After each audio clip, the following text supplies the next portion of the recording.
Hello friends, welcome to Priyadarshini food court. ఈరోజు మేము పాలకూర ఉల్లి కారం చేయబోతున్నామండి. చాలా అంటే చాలా టేస్టీగా ఉంటుంది. పాలకూర హెల్త్కి చాలా మంచిది, కానీ చాలా మంది పాలకూర తినడానికి అంతగా ఇష్టపడరు కదా. అలాంటి వాళ్ళకి ఇలాగా పాలకూర ఉల్లి కారం చేసి పెట్టారంటే చాలా ఇష్టంగా తింటారు. రైస్లోకి కూడా బాగా కలుస్తుంది.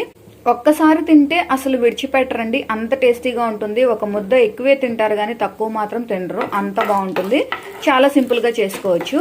స్టవ్ ఆన్ చేసుకొని ఒక ప్యాన్ పెట్టుకొని తగినంత ఆయిల్ వేసుకొని తాలింపు దినుసులన్నీ వేసుకున్నాము.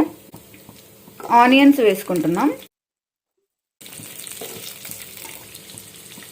వెల్లుల్లి,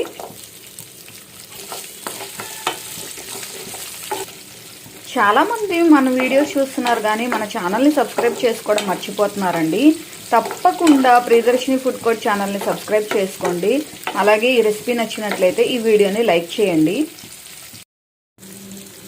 కొంచెం కరివేపాకు కూడా వేసుకుంటున్నాము.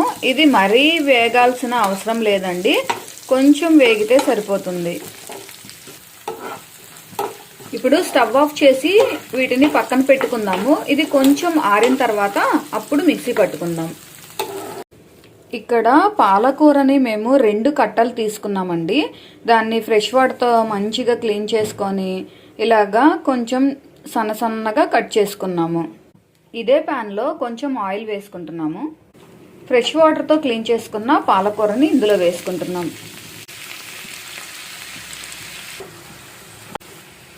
పాలకూరతో ఎప్పుడు ఒకేలాంటి రెసిపీస్ కాకుండా ఇలా డిఫరెంట్గా ట్రై చేయండి. అసలు ఇష్టం లేని వాళ్ళు కూడా చాలా ఇష్టంగా తింటారు. ఆకుకూరలు హెల్త్కి మంచిది కాబట్టి ఇలా ఏదో ఒక రకంగా డిఫరెంట్గా చేస్తూ ఉంటే అందరూ కూడా ఎంతో ఇష్టంగా తింటారు. సింపుల్గా కూడా చేసుకోవచ్చు. మనం వేయించుకున్న ఈ దినుసులన్నీ కూడా మిక్సీ జార్లో వేసుకొని కొంచెం ఉప్పు, తగినంత కారం వేసుకుంటున్నాము. అలాగే కొంచెం పసుపు కూడా వేసి దీన్ని మెత్తగా మిక్సీ పట్టుకుందాం.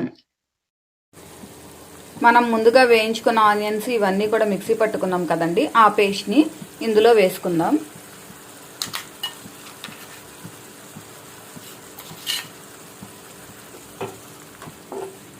ఇదంతా కలిసేలాగా ఇలా కలుపుకోవాలి. చూడండి, ఇదంతా ఇలాగా కలుపుకొని కొంచెం సేపు మగ్గించుకోవాలి.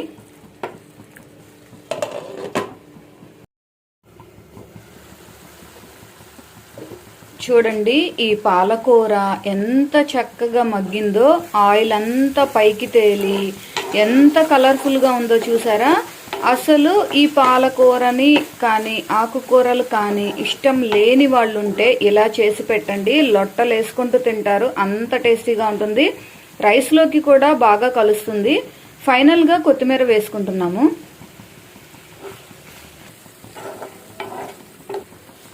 స్టవ్ ఆఫ్ చేసుకుందాము. చూసారు కదండి, పాలకూర ఉల్లి కారం కర్రీ రెడీ అయింది. చాలా అంటే చాలా టేస్టీగా ఉంటుంది. ఇది చాలా సింపుల్గా కూడా చేసుకోవచ్చు. టైం కూడా ఎక్కువ పట్టదండి. ఒక్కసారి తిన్నారంటే మాత్రం ఇంకా మళ్ళీ విడిచిపెట్టరండి, అంత టేస్ట్ బాగుంటుంది.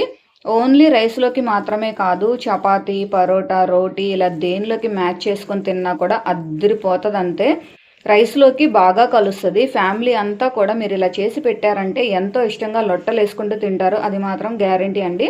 మీరందరూ తప్పకుండా మా ప్రాసెస్లో ఒకసారి ట్రై చేయండి. ట్రై చేసి మీకు టేస్ట్ ఎలా వచ్చిందో మాకు కామెంట్ చేయండి. ఈ రెసిపీ మీకు నచ్చినట్లయితే ఈ వీడియోని లైక్ చేయండి, షేర్ చేయండి. మా ఛానల్ని తప్పకుండా సబ్స్క్రైబ్ చేయండి.